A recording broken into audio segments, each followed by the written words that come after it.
Hello, welcome to AllCBTs. My name is David, and in today's special video, we want to take the likely GCE Civic Education questions. Now, whilst I have written GCE on the top of it, it also works for WAEC, NECO, and just about every O-level exam.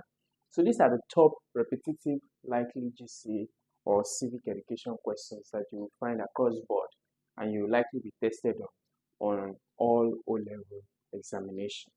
So let's get to it, and if you have questions, please make sure you use the comment section to ask them. I'm happy to converse with you. If you are joining us for the first time, this is AllCBTs, and kindly smash the subscribe button to become part of the community.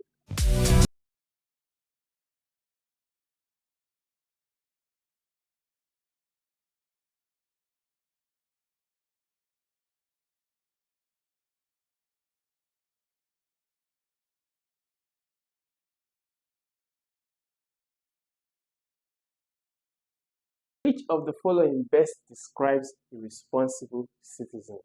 Who is a responsible citizen? From these options. A. Someone who ignores laws when convenient. We can't accept that. Someone who participates in community service. That looks good. Someone who votes only when forced. Well, not a good citizen. And someone who avoids paying tax. Definitely not a good citizen. So the only one that does make sense here is someone who participates in community service. What's community service? Public good, engaging in public good, common public good. And then question 2 now. The principle of rule of law means what? Rule of law, that's the quote, the words in quotes there. The principle of rule of law means what? A. Only some people are subject to the law, which is not true. Rule of law actually means that everybody in that community, state, or in that society is subject. They are under the law, that nobody is above the law. So, and that would be what? Let's see B. The law is above every citizen, including the government. That's correct. The rule of law simply implies that everyone living under a society or in a society or under a community state is under the constitutions that governs that state. So that's option B. And then question 3. Which of the following is not? Now note the words in bold letter. This is the most important thing in that question. Which of the following is not a fundamental right of citizens in Nigeria? Right? Peculiar to Nigeria. A. Right to life. The right to life is a fundamental right of citizens, not just in Nigeria, everywhere around the world. And then you have right to freedom of expression. I think last I checked, it's a fundamental right. Freedom of expression means freedom to say your mind, so long you say it cautiously, you know. Now, right to unlimited property without regulation. So there's right to life, right to freedom of expression. It's a fundamental human right in Nigeria. There's right to peaceful assembly, meaning you can gather for whatever reason, so long it's peaceful. You can gather to worship God, you can gather to worship Satan, you can gather to discuss or to protest, so long it's peaceful, right? So the only one that is not a right of citizen is right to unlimited property without regulation. So now note that you have the right to unlimited properties. Yeah. What you don't have rights to is properties without regulation. Whatever property you have must follow the regulation, okay, of the country, of the land. In other words, if you're having buildings, properties like land, properties like estates, they must follow aspects of the law that has to do with buildings. Do you have your certificate of occupancy? Those are some laws and policies. Do you have your deeds? Right. If you don't have that, then you might be in trouble with one or two government agencies, and you might be breaking government policies. Question number 4 now. Which arm of government is primarily responsible for making laws? You have the executive, the legislature, the judiciary, and civil service. And civil service is not the arm of government. They are actually servants of government. All right, so, excuse me. So we have the executive, legislature, judiciary. So the executive, what do? They implement, they make laws. The executive implement laws. Who belongs to the executive? You have the presidents, the ministers, the governors. They belong to the executive. You have the legislatures. They make the laws. The executive implements the laws, rather. Implement and enforce the laws. Legislatures, they make the laws. These are the House of Assembly, right? The State House of Assembly, National Assembly. Then you have the judiciary, which involves the legal system, the courts. Okay, they are the one that interpret the laws. All right. So make the laws, enforces the laws, or implements the laws, interprets the laws. Don't forget this. Sometimes you could be confused, but don't forget that. Question 5. The function of the judiciary includes, okay, we just breezed through it now, so let's see. The function of the judiciary, which is like the legal system, the court system, includes what? A. Enforcing laws by policing, making new tax policies, interpreting the constitution and laws, and campaigning for political party. No, they do not campaign for political party. They interpret the constitution and laws, making tax policies, enforcing laws. Yes, they enforce laws. They ensure that laws are obeyed. You understand the law and you live by the law. And if you do not live by the law, they can use the law to put you in line. Right? So that is that. Question 6. One of the major responsibilities of the citizen is to what? Who is a citizen? First of all, a citizen is a person who lives within a society. Right? A person is a citizen of that society. If I live in Ghana, then I'm a citizen of Ghana. It could be by birth, could be by marriage. I could be a citizen by marriage. I could be a citizen by birth. I could be a citizen by, there are several ways. It's not just by birth. Okay. So now, once you're called a citizen of a country, you are to do what? A. Obey laws. Avoid obeying laws they dislike. No. You have to obey all laws of that state, of that community. B. Participate in election. Yes. So long we are within that age. Okay. I don't know if it's 18 years for all countries. I don't think so. For Nigeria, from the age of 18, you are supposed to, as a good citizen, participate in elections. Now, participate in elections, refuse to pay taxes always. This is a bad citizen. Then work to undermine democratic institutions. Bad citizen. You have to support democratic institution. And then 7, what is meant by separation of powers? Separation of powers. A, all government organs are combined into one. No. That's concentration of powers. When we put all government parastatals, into one person, all government powers into one person. And we always have challenges like that.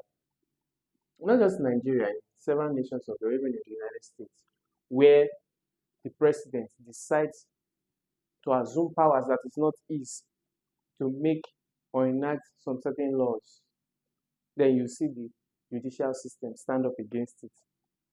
And then the courts will begin to shout, and Congress will begin to shout. Yeah. So, separation of powers. A, all government organs are combined into one. No. That's not what separation of powers means. B, power is concentrated in the executive only. No. C, the legislature, judiciary, and executive have distinct functions. Correct. So these are the 3 arms of government.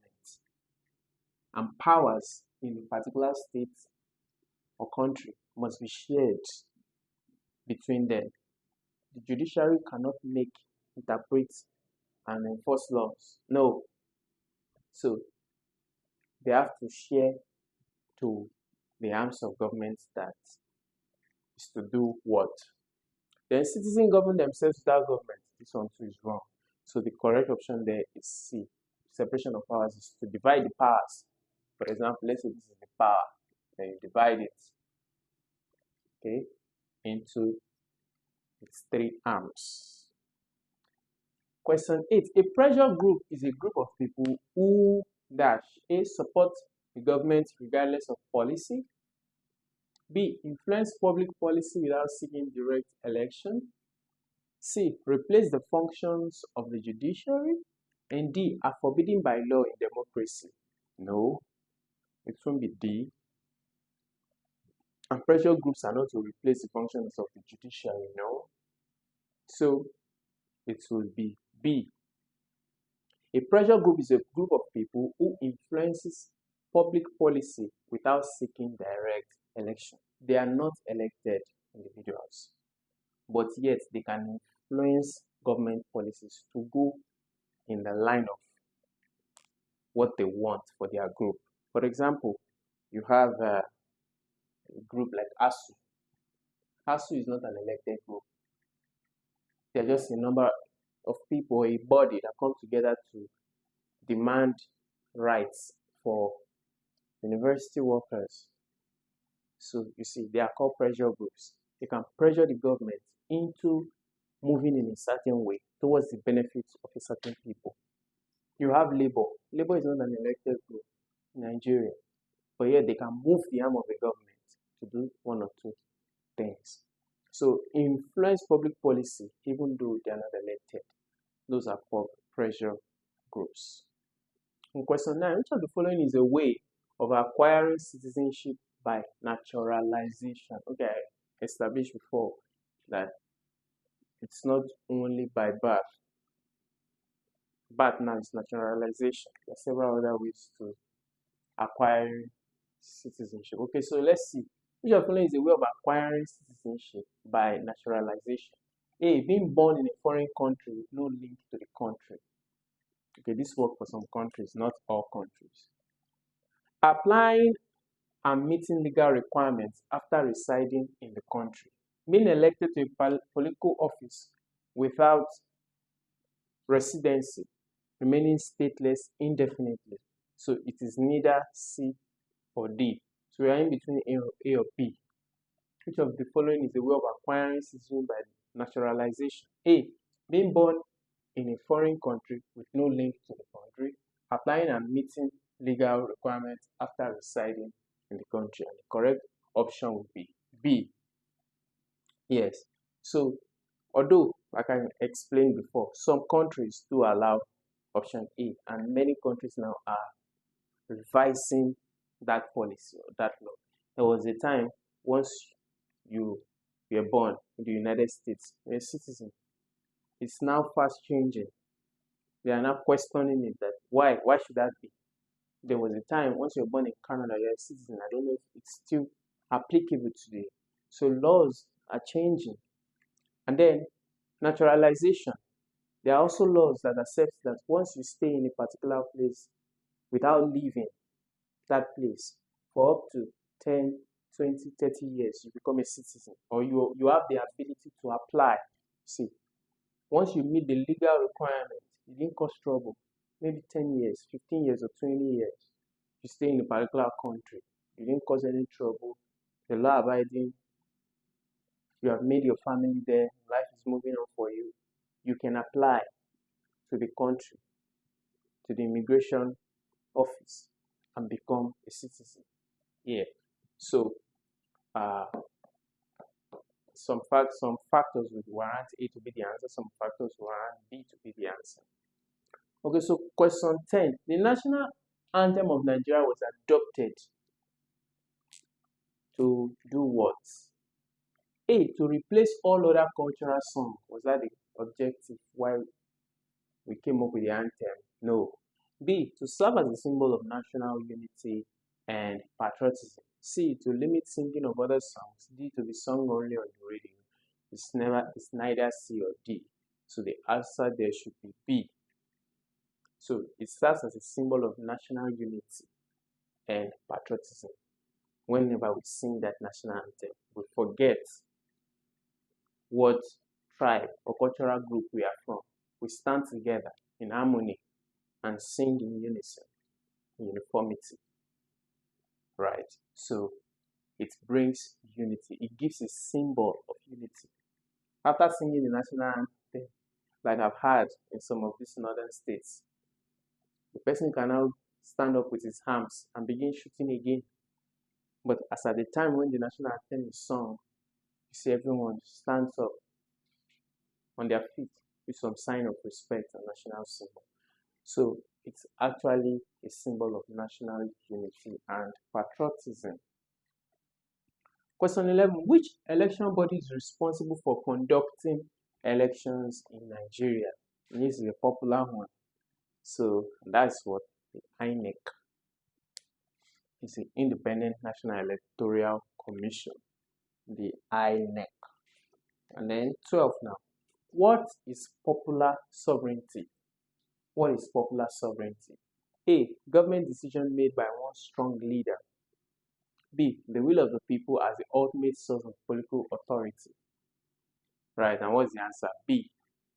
Popular sovereignty is when the will of the people prevails. Are you getting it now? So it's not government, it's not the military. There is military sovereignty when the will of the military prevails, military takes over. Okay, but for popular sovereignty is when the major group, for example, in elections, is the popular will of the people that prevails.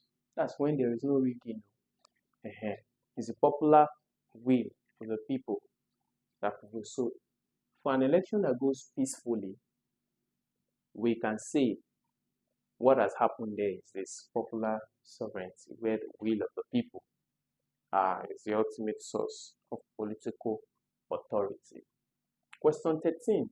The term democracy means what? So you've been hearing democracy, you have said it several times. What does it mean? Option A, ruled by one single person forever. Ruled by one single person forever. This one is like anarchy. One person is ruling forever. Anybody who says, let me rule now, they could execute the person. There are several countries that practice that. Once they get in there, no other person, until the man dies in there. Okay? Government in which people govern through elected representatives. That is democracy, where the people governs through elected representatives. So it's often, in our layman language, it's often put as government of the people, by the people, for the people. The people elected the government. Hey, you come and rule over us, be our leader, to serve our interests and to represent us before people of other countries or tongues. So that is option B. Right. Question 14. Which of the following would not be considered a civic duty? Obeying the law, voting in elections, paying taxes, engaging in violent protests to overthrow government without cause. Which of the following is not a civic duty? Obeying the law is a civic duty. Voting, civic duty. Paying your tax, civic duty. But this one, violent protest, is not. And that's why you see the government will always kick against it. And police, the judiciary will always kick against it because it's not civic. Protest is civic, but violent protest is not civic. Right? So now we are at question 15, and I'm sure you've been enjoying this video up until this time. If you have been doing so, please give it a thumbs up. And then if you want to practice more of these questions, in fact a lot of them, you can use the link in the description of this video you are on right now to download our free apps and begin practicing a lot of questions right away. If you also have questions or you have a different opinion to one or two of the answers that I've taken, please let me know in the comment section. We could communicate and figure it out together. Now we are halfway through. What is citizenship education. What is citizenship education mainly about? A. Teaching only the history of wars? No. Preparing people to be informed, responsible citizens. Learning foreign languages only. Training for business and ignoring civic life. So it is neither A, C, or D. The option is B. Citizenship education prepares you, informs you of who you are as a person relating to a country, a state, and how to live a responsible life within the ambient or the ambience of your society. 16. The term fundamental human rights. What is the fundamental human rights? Is it only for the rich? No. Right. So, is it only granted by the government when convenient? No. Fundamental human rights are your basic rights that cannot be taken away from you. We've seen some of those rights earlier. The rights of freedom of speech, right? The rights to assemble anywhere peacefully. The rights of freedom of movement, freedom of residence. You can decide, I want to live in. You should be able to decide as a citizen of the country. Today, I want to live in Kano. Tomorrow, I'm moving to Abuja without having to consult anybody or any agency. Those are your fundamental human rights. All right, so there are basic laws, basic rights protected by the law. Okay, so 17 now. Which value is commonly protected in citizenship education? We have corruption, integrity, tyranny, and indifference. Which value is commonly protected in citizenship education? And that is what? Integrity. Citizenship education believes in integrity. Your integrity, my integrity must be protected. All these other ones are negative values. Corruption, negative. Tyranny, negative. Indifference, negative. Only integrity is a positive value and it is promoted. 18. A constitution is what? A suggestion. It's not a suggestion. It's not a suggestion at all. It is a suggestion with no legal force. It's not a suggestion. A constitution is a legal document that is binding on everybody that resides. I think I said it before. On everybody that resides within a society or state. So long you are a citizen in that society or state, by birth, by marriage, whatever, you are to be under the constitution. Either you are a government elected official or a civilian, a public or common man or the military, you are to be under that constitution, which although that's not always the case. For example, we can argue correctly that sometimes the military are not under the constitution. In other words, there are some rights, okay, I won't go into that, but a document that sets out for the structure and functions of governments and rights of citizens. Yes, that's the constitution, which everybody who resides or who lives within the structure of that country or who is called a citizen of that country must obey or must be guided by. 19. Civic education emphasizes national unity. What does it mean? What is national unity relating to civic education? A. All cultural differences must be erased. No, that's not what it's saying. It's not saying that we should not have cultural differences. Differences is good because in differences we can find unity. If there is no darkness, how do you appreciate light? See, in differences we can know that okay, there is something called unity or harmony. So differences is good. That you speak Igbo and I speak Yoruba is good because then we can appreciate comprehension. We can appreciate understanding. So we can't say it must be erased. Cultural differences must not be erased. Then people of diverse background living together peacefully sharing common values. You see that now. So national unity just simply means that despite we are of different background, different beliefs, different opinions, we are still living together as a country, as a people, making progress together. We are still living together peacefully and sharing what we are called together as our own common values. In other words, I'm a Muslim, you are a Christian, but then we still enjoy each other's atmosphere. You do your Salah thing and I eat with you, I do my Christmas thing and you eat with me. We may try to convince one another or convert one another, that's not a problem, but we don't castigate the other person and say, these ones are the devils, we are the good ones.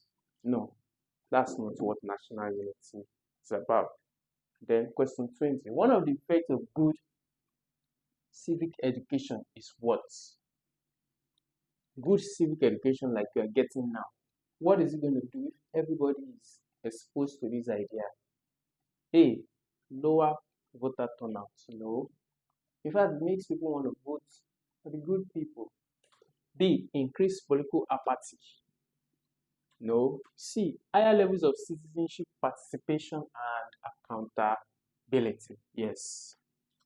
So when you know who you are and you know your rights, it will help you to participate more as a citizen and to hold those who you should hold accountable. It will even help you to hold yourself accountable to certain things.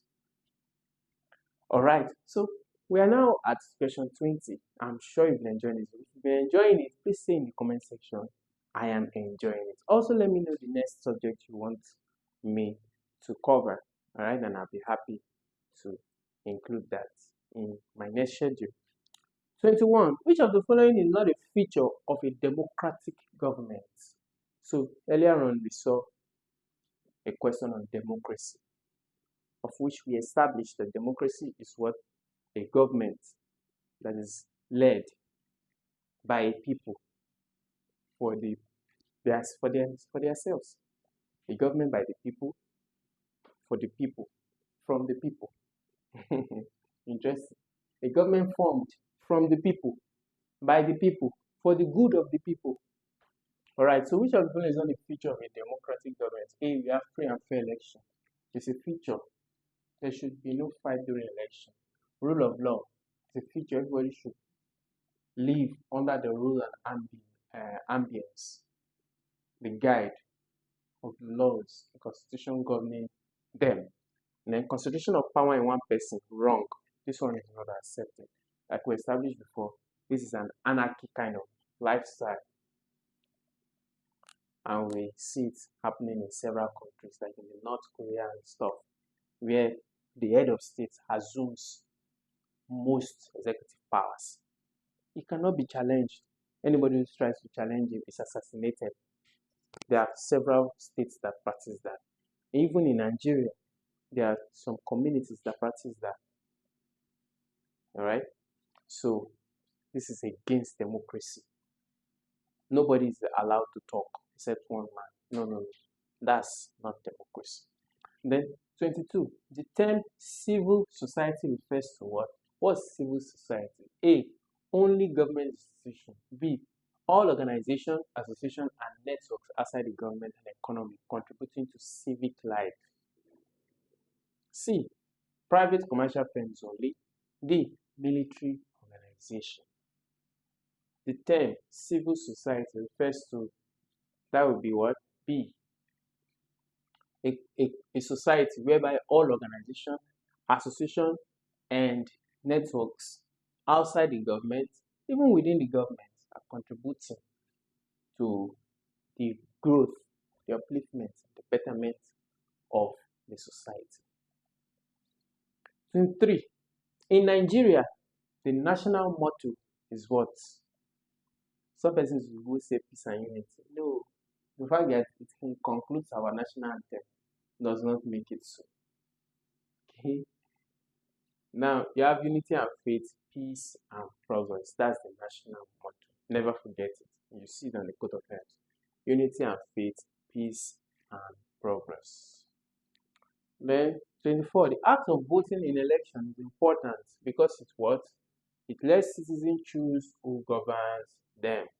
think that's the correct answer. Every other one here is wrong. You can decide for yourself. You can go through it and decide for yourself. So the act of voting in election is important. Voting means choosing from the options presented. Choosing the person who seem like or who has discussed better ideas that will favor you as a citizen. You could see during the last election between President Trump and Kamala Harris, you could see the voters' turnout, the turnout of the election. Residents and citizens of the US choosing who they feel has better policies that would favor them. So that's what voting is choosing, letting the citizens choose. I'm talking about free and fair voting system, not the one that was rigged electronically. So letting the citizens choose who governs them. 25. What is an example of a pressure group? We've seen this before. Now, what's an example? A political party during election only. No, the fact that there's only here makes it wrong because they can operate at any time. A student association lobbying government for better facilities. Yes, that's interest, pressure group. A student association. It may not even have to be. This is just an example. A secret organization that rules behind the scene without accountability. This one happens in several nations too. There are persons who rule some presidents in several nations. Yeah, that's really dark and bad. All right, and then 26. The Universal Declaration of Human Rights was proclaimed in 1948 by who? United Nations, African Union, British Parliament, and the European Union. Which one? It's actually called UDHR. Yes, that's the short acronym. UDHR of 1948. It was proclaimed by the United Nations. Okay, the General Assembly of the United Nations came together to come about this list of human rights. It's changed the world. 27. Which of the following is one of the national values in Nigeria amended 1999 Constitution? Injustice, no. Dishonesty, bad. Discipline, good. Irresponsibility, bad. So discipline is a national value that is embraced in Nigeria. 28. If the rights of some citizens are violated and there is no remedy, this undermines what? The prestige of the country, the rights of the offenders, citizen trust in the judiciary system and the government system. If the rights of some citizens are violated without any scrutiny, then people begin to lose trust in the system. So that's why government officials must ensure that they do not use the law against the people. They must ensure that they abide also by the rule of law, because people begin to lose trust. That's when people now begin to take law into their own hands. So when we report to the police will be bribed and they will let the man go. So let's kill the man. You see it happening now a lot of times because people have lost trust in the judiciary system. Okay, 29. The function of the executive arm of the government is what? The executive. Remember, we have the executive, legislative, the judiciary. The executive are the ones that implement the law and enforces the law. Talking about your ministers, the governors, presidents. They implement the law. And then the last one for this video. Which of the following best describe accountability in public office? A. Officials doing whatever they like without explanation. No. Officials being responsible for citizens for how they carry out their duties. Officials always escaping consequences official only thinking of themselves. That's B. Accountability in public office or public service means being responsible to the citizens that you govern. That's what democracy is, for how they carry out their duties. Right, so there we have it, 30 top questions on civic education that you'd find in your GCE exams, your WAEC and NECO, and exams as that. I hope you enjoyed it. If you do enjoy it, give it a thumbs and make sure you share it to your friend as you prepare maximally for your oncoming exam. I'll see you in the next video. Bye. Hi, I'm sure you enjoyed the content you just watched. To see more episodes as that, preparing you for your oncoming exams, smash the subscribe button on this channel right now and visit the playlist that we've made for you, covering over 50 types of different exams, including JAMB, WAEC, Kakao,